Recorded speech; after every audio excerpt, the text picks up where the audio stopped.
I think, man, Donnell has to fight for his position back. That's just me. You ask me, he has to fight for it back. You don't at this point. You second string, yo. I'm okay. You're a good blocker, a alright blocker. I'm not even gonna say a good blocker. You're alright, you know, because I see you get played plenty of times. So you got more downside than upside than Ty, man. I'm sorry. I just felt that we needed another tight end to come in here and add more, depth to it, and I think we did that. So right. I'm telling you, man, I like Ty. I like Ty in this offense. Keep him up a little bit more. Work out. Get a little bit more fast. I mean, he can get faster. Get more aware of the offense. Get in tune with Eli. Work out with him. Get everybody get this continuity thing going, and this offense can be dangerous. It can be dangerous. Right. But bringing Donnell in, he has to fight for it back. He has to prove he's not with the acrobatic catches and can't hold on to balls and just be ghost for about 6 games and then show up one game and have us believing we got something going on, and then next week, same old Donnell. Come on, man. I'm not falling for the banana in the tailpipe. I'm not doing it. You know, so, but I like Ty. I hear you, man. I believe in Ty. I think, you know what? I still don't even remember this, man. Steve, I'm getting ready to kick it to you. But Asim was the one who told me over a year ago. He said, yo, man, there's a cat, the guy from Stony Brook. Check him out. His name is Will Ty. And I went, because that's what it all sounds the same to me. I was still ticked at the Giants. We came off that 0-6 start season that year. But he balled out last year.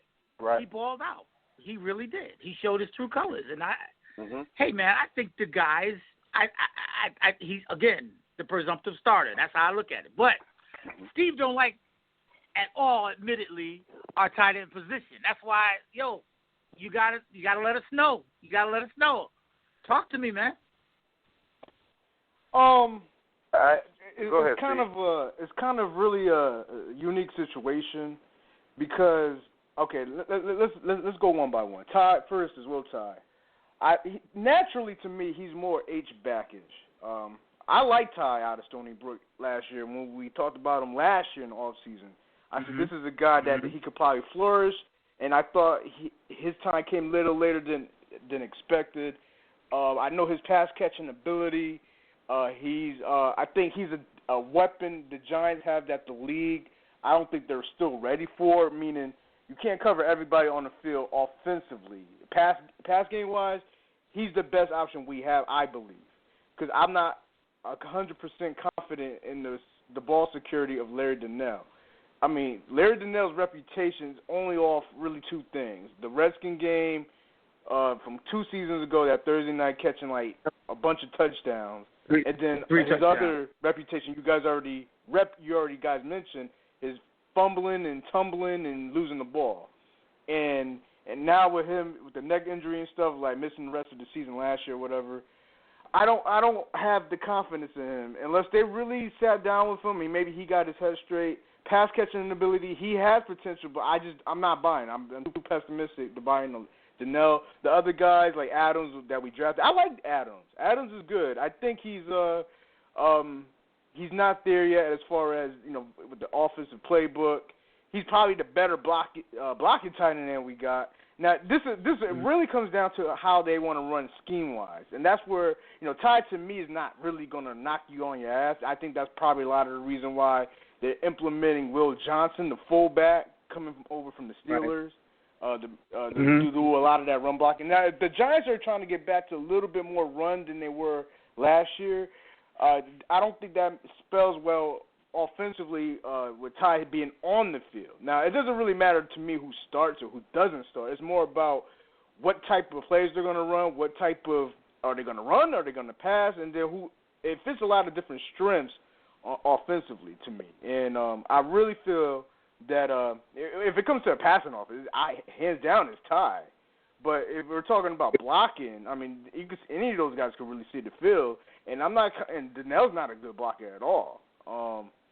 Although he, pass catching wise, he's 6'6", he's a big target, but he's highly questionable, Chris. And guys, the stakeholders, You can't have outside of the 49er game. Who really thought he was going to catch that game? G6, you was at that game when he caught the game-winning touchdown. I think you said you left early. Yeah. But I mean, how much really confidence can you have in this guy and going into this year? I don't. I mean, you got to prove me wrong.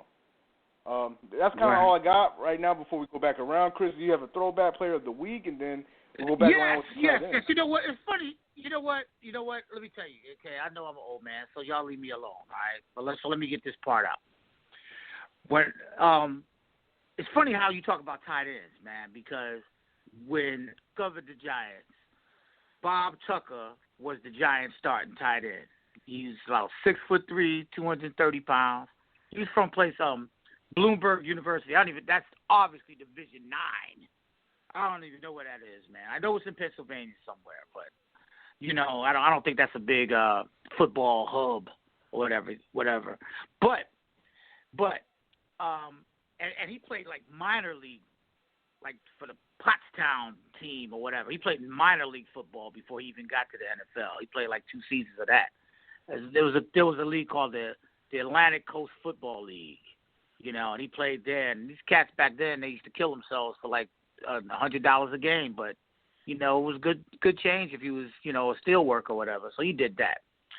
But he eventually made the Giants, and he played with the Giants from 1970 to 1969 to 1980. He was on the roster. Okay, he was on back up till 1977. He was on the roster. Then he went for 3 years. It's sort of like a locker room presence, if you will, for Minnesota, because Tarkenton wanted him there. But he was a productive cat. In 71, he led the entire league in pass reception, okay, which he was the first tight end to really do that. The entire league as a tight end, And this was when he was catching balls at that time from Tarkenton, in Tarkenton's last season with as a Giant. And the reason he's significant is for a couple of reasons. One of them is he's the only Giant to play for the team in 4 different home stadiums. He played at Yankee Stadium, the Yale Bowl, Shea Stadium, and Giant Stadium. Okay, and I think that was cool. And he also is, and this is important, he's the most productive tight end in the history of the NFL to never make the Pro Bowl.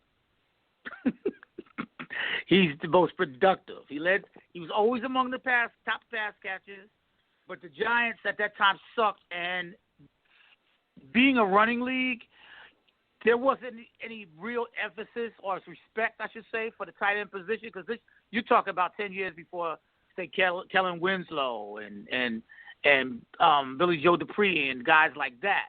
So, he was that unsung hero that bled blue, man. I mean, really bled. He had blood coming from that black stickum stuff over his nose. He had the hard knuckles, man, and he looked like he was like reincarnation of Frankenstein to every game. But he was that dude, man, that would give you his heart and all that kind of stuff. So I wanted to say, in his birthday month, big up to Giant great Bob Tucker, one of the best tight ends we ever had. That's what I wanted to holler about. All right. We talk about the tight ends, man. This is the Bleed Blue Show. 929-477-4171. Tune in if you can. So, all right, that's tight ends. I mean, that's what we got to work with. Y'all pretty much went down the line. I mean, I didn't, it's either got to be Will. It's not a really tough position to deal with because we don't have any quote unquote superstar there yet. But I have a feeling, gentlemen, that somehow this is going to open up this year. Where would you rank the tight ends collectively within the division? Let me give them a grade. Last? Okay, do that too, if you like. Would you put our collective tight end talent versus the Redskins? Are they better than ours? I mean, you can't. It's really hard to compare because we are last. We are last, and I have to give them. We are last, and I got to give them a C, a flat C, not a plus, a C. Average. Because okay. It's the average. Yes. Well, okay. Because is anybody within our division in A? Yeah, Jordan Reed is right now, as far as I'm concerned. You know. Okay. So that's the Red standard within the division you're gonna put. I'm gonna put him. Well, let's see. That's the standard. Witten is slowing down, and Zach Ertz is probably better than all of our tight ends, even though a lot of people don't know who he is with the Eagles. He is. He's better than all of our tight ends. So okay. I'd have to say that. You know what? But that's not. Wait a minute, Steve. Let's ask everybody else, because I want to ask you. But no. I want you to ask. I'm just asking the question. I'm just trying to get your thoughts. All right. What you think, champ? All right. What you think, champ? As far as ranking the tight ends in the division, and what grade would you give them on top of that? I mean, Jordan Reed, man, got to be number one. I mean, dude is a matchup nightmare, man. He's an oversized wide receiver. It's pretty much what he is, man. He can't block worth a damn, but he sure know how to run routes and get open. And he's a nightmare for most linebackers, man, because they don't have the wiggle or the speed to stay with him. So he's definitely an issue. Zach Ertz is just like a bigger, younger version of Witten, man. He's one of them dudes where you like, man, he looks slow as balls, but every time you look up, the son of a bitch is wide open, and you're like, how the hell is he getting wide open? And so it's just, you know, he's got to be number two by default because, you know, just by his youth, and you know, he got more years to come. You know, Witten is what Witten is, man. The old wily veteran, still doing it X amount of years later, and you know, Will Todd would probably have to be number 4 as this year starts. Now, I will say this: if he can somehow take a step up from what he did last year, then he can possibly move up anywhere between 4 and 2. Because it's going to take a monster year in order for him to supplant Jordan Reed. And I just don't think that he will get that type of production, being that we have so many weapons in the offense. But that's definitely my ranking for the tight ends. And you got to go with Jordan Reed as the best in the division. Thank you, champ. G6.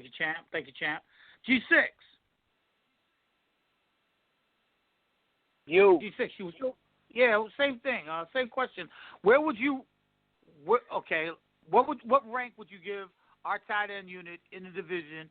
And not only rank, but what kind of average would you give them from A to D or whatever?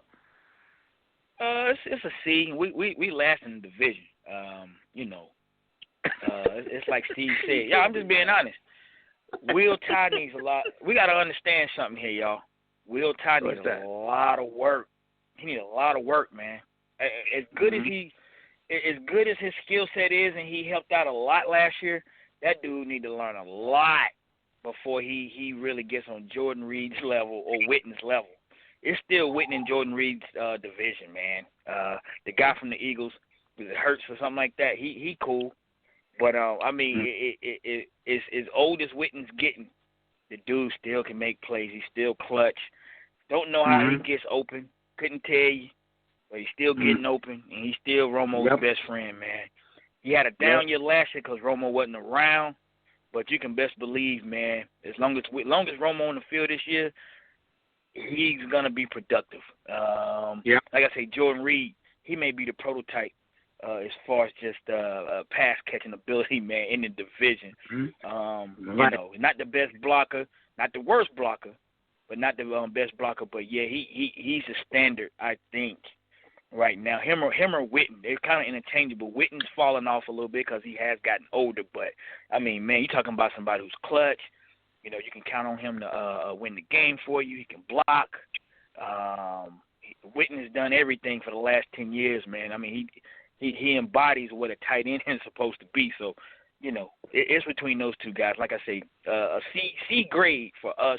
And it really would have been an F, man, if Will Ty wasn't in this squad. But I would give it a C minus, man, and we're last in the division as far as ranking go.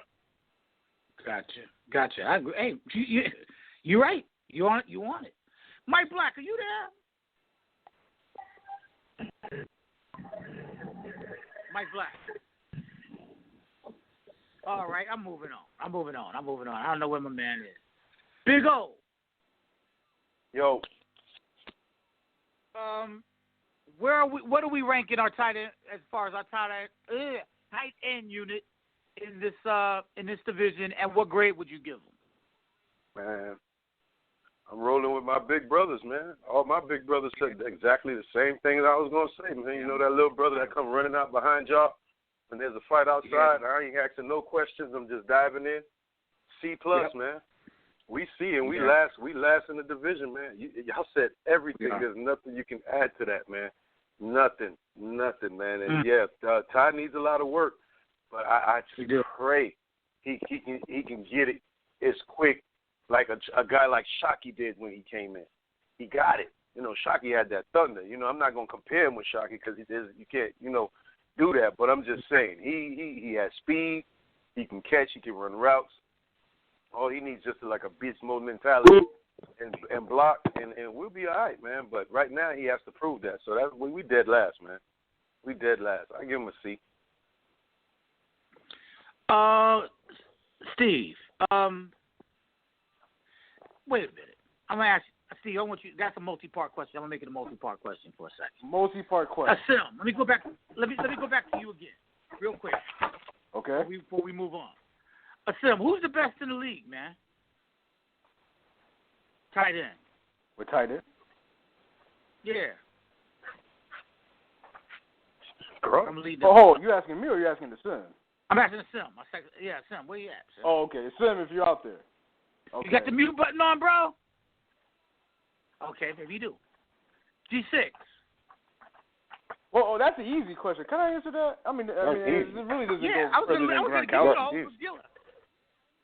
But it's kind of funny that they got two added Martellus Bennett to that roster, talking about the Patriots. Yep. How fair is that? How fair is that? How do they do this? How do they figure out to really get other opposing player tight ends and just bring it on to the roster like it's nothing? They did it with Chandler last year. I know before Hernandez got with the charges and stuff, and him coming out of Florida, and they still got hands down the best tight end as far as blocking, pass catching ability, breakaway. It is Gronkowski. All the way around. Yeah. All the way around. That's a no-brainer. What did they trade to get? What did they trade to get Bennett? Oh, man, what did they trade to get Bennett? It was nothing. I did know that. It was nothing. They just signed it. In a nutshell. That's. I think it was like maybe a 5th, 6th round or something like that. See, that's the kind of stuff, man. Yep. That pisses me off. That's the kind of stuff that just mind boggles you. What is Reese thinking, doing? What is his mind at? Because it's like a brain fart, man. The Patriots don't even need a tight end. Technically, they don't need a tight end. You got the best one in the league. The Giants need a tight end because it's like Steve said, Will Ty's more of an H-back. He's not the prototypical tight end. He's not the size of a tight end. And that's going to become a problem in some situations with the Giants with on offense. It just is. You can't get around that. He's 6'2". Right. You got a Let me ask you this, though. G6, quick. G6, I'm glad you brought that up because the question for you and then I'll get my thoughts and we'll go back to it soon. Do you think McAdoo utilizes Ty in a way that Coughlin probably limited Ty as far as ability, maybe more breakout, maybe more because now you have more weapons on the outside, maybe because he probably knows the deficiencies of the blocking of the offensive line, utilizes Ty in more ways than we probably could ever expect to discuss in it, that you think he's going to have more of a breakout this year because of McAdoo, because of the coaching, because of Sullivan, like Chris said? Yeah, I think that this is my theory, man. I've been saying this ever since McAdoo got hired. I think we're gonna go to this faster offense where it's not predicated on us on Eli holding the ball, which he's already implemented that. But I think that's why I'm telling y'all, man, be careful what you say about Larry Donnell Because if we don't need that, if they're not going to use tight ends in the traditional sense, kind of like a Jermichael Finley, where he was really just he was more deadly in the passing game than anything else. You know, he was more of a that was his claim to fame, was being a pass catching tight end. You know, he wasn't really blocking down, and even though he was a decent blocker, but you know that whole scheme was really predicated on him getting out in space and running routes and doing that type of thing. That's where you know Jermichael Finley from. Don't be surprised if Laird Donnell don't flourish in this scheme, because now that we got Coughlin out of the way and we're not trying to run the ball in between the tackles in a West Coast type scheme, I think you're going to see a lot of different nuances once we start playing football. I think you're going to see more of a pure West Coast, and I think you're just going to see those tight ends running more routes. It's going to be a matchup nightmare, man, to have all those wide receivers that's talented, then have a fifth, you know, tight end coming off the line, man, running routes and doing this and that. Right. Yeah, in the third, I just think that I think Donnell and Ty could benefit from a McAdoo and what if you look at Green Bay, what they like to do. I think they both can. That's why I'm saying don't sleep on Donnell just yet. I'm telling you, I just got a feeling that's why they brought him back, because I think McAdoo feels like, okay, I'm going to use him in a different way versus trying to make him Mark Barraro. Can't make him Mark Barraro, but I can make him Jermichael Finley in some instances. Gotcha. Love that analysis. I'm starting to come around that Big way O, now. same thing for you. Hold on, Chris. Hold on. Big O, same thing for you. How do you feel as far as the coaching having a bigger influence on the crop of tight ends on potential? You think it's going to be a whole lot different than what we saw? Man, right when you asked that question, I was about to go back and say, well, Big Brother Jet was talking about that a few shows ago about the quick offense we about to be in. And I was like that, of course. I think he's seen something a long time ago. And Coughlin being the guy that he is, the coach that he is, you know, the legacy that he has, the way he's going to do it his way and, you know, his style of doing it. And I think he hindered some, not just Ty, plenty of those guys on that team. So that's what I'm waiting for this year to just you know, since we're on Ty and the tight ends right now, but I think it's plenty of those guys on that team. You know, it was held back due to Coughlin way of coaching. We're going to go to a faster offense. I think Ty works perfectly in the offense like that. Things going to change up. I pray that Donnell can work in that offense. Pray some packages can come in where he can come and block somebody. Because both of them really can't block that good. You know, so, I mean, you know, they're young. Donnell been in the league longer than Ty has. Ty has more time, plenty of time for growth, and I think he's going to learn it quick. Might have beefed up this summer. Don't know. We'll see. I think it's going to work, man. I think the new philosophy of head coaching in there is going to change some things up. It's going to shake some things up and maybe have us in awe in a little bit. I'm just praying for that. I can feel that, man. It's some players on that team is going to flourish due to this new coaching system that's in here. So we'll see. That's what I feel, though. I'm feeling the same way Jet's feeling right now. Okay. All right. Let me see if somebody's available here. Oh, for the record, I put in the Giants last as well. Well, no, yeah, you somebody's available. Mike Black. Mike Black. Somebody's available. I'm here, man. Man, where you been, man, I've right? been waiting for y'all. I fell asleep, man. Crazy, man. I woke up, asked my wife where was the phone, man. Hey, well, listen, you know what? You just in time for final thoughts almost, man. That's what's up. So let me ask you this. What's your give it to me in about 2 minutes. What's your take on our tight end situation?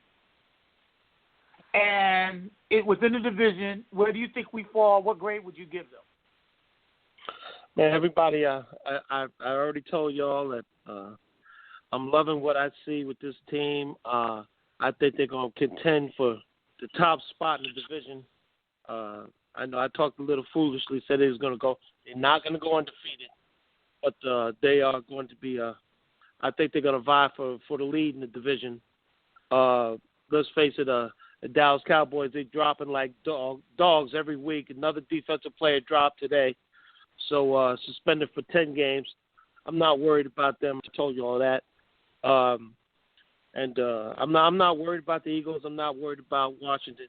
I do like the tight ends we have. How they're going to be deployed, how McAdoo is going to deploy them in this new offense. I just can't wait. I can't wait to see it. I really wish my man Fells was still part of this and witness this. But anyway, let's see what happens, man. Let's just see what happens with this scheme, with Will Tye getting another year under his belt. Hopefully, Donnell's neck is straight. And let's just see what happens. Let's see how it unfolds. I like the chances this year. Like I said, I want to see this first year without Coughlin, what this really look like, and how they're going to be all gung-ho. I want to see I don't know what their mission statement's going to be, but I just hope they just put the pedal to the floor, man. Okay, cool enough. Hey, let me say this too. Okay. Big O made a statement today. I was checking out Big O live, and Big O made a statement today, and I love what he was saying because he was keeping it real about people's bad choices. And he made a statement today. You know, Big O always have a statement. Disney World in your mouth is what he said. Something about people putting sugar and flour and all this white bread. He made a statement about Disney World in your mouth. The people, they're so happy to poison themselves. It was like Disney World in your mouth. Big O. That's my man. That's why he. Peace and love, look forward to the Peace. people's blessings. Thanks for the shout out, man. I like that, man. I'm glad you're listening, man. My spirit just tell me to give it uncut. Don't even sugarcoat it for nobody, man. We've been sugarcoated too long. Our doctors sugarcoat shit. Our lawyers, everybody's sugarcoating things to us, man. It's up to you to do the research. That's all I just tell people. When I give it to you, take it in. But 3 years from now, when you're sick and you're in the hospital, don't complain, man. Suck it up. That's right. I told you. That's right. It's you raw. Know what I'm saying? All right. So that's Big O, real. It's raw. Thank you, bro. It's raw, baby. It's raw. Steve, real quick, man. Say a few. Yes, sir. We'll go back around to close it down. Wow. I'm in agreement with the collective of Titans that Washington's bringing to the table. Let's say in the event somebody gets hurt for like Washington. Let's say Reed gets out for a couple of games. I think they have enough guys that could block, pass catch. I think Paulson's still on the team. I think they still have Vernon Davis on there. But I don't know if he's going to make the team or not coming out of their camp. Well, it remains to be seen. And I know they got Niles Paul. That was a guy they were big on. We know Witten's been in the division for far too long. But I would like to say that as far as the Giants, I would like to see how they would progress with, depending on how McAdoo.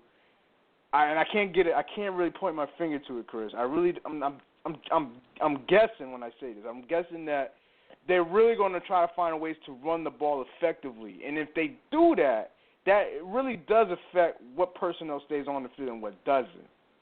And That's I right. think a lot of this, the Will Johnson. Watch out for Will Johnson, man. A fullback who's capable, who may sneak out of the backfield, chip block you, or take on the linebacker, or slip out there in the flat and catch a couple of passes, and it almost like a tight end role. It's kind of like you have to put position fullback / tight end because that's why they brought him over.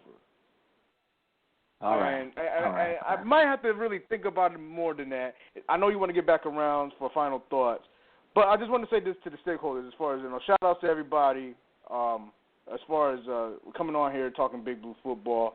The Titans situation to me, it's a real wild card, man. The more I hear Sim, G6, now I got Mike's thoughts and Big O's, and you really collectively bring these perspectives to the table, the more I think about it, and it's like, whoa, wait a minute. It's not as cut and dry as I thought it would. I thought it sucked, and I think you guys gave it a C, but it's a C for different reasons because of the skill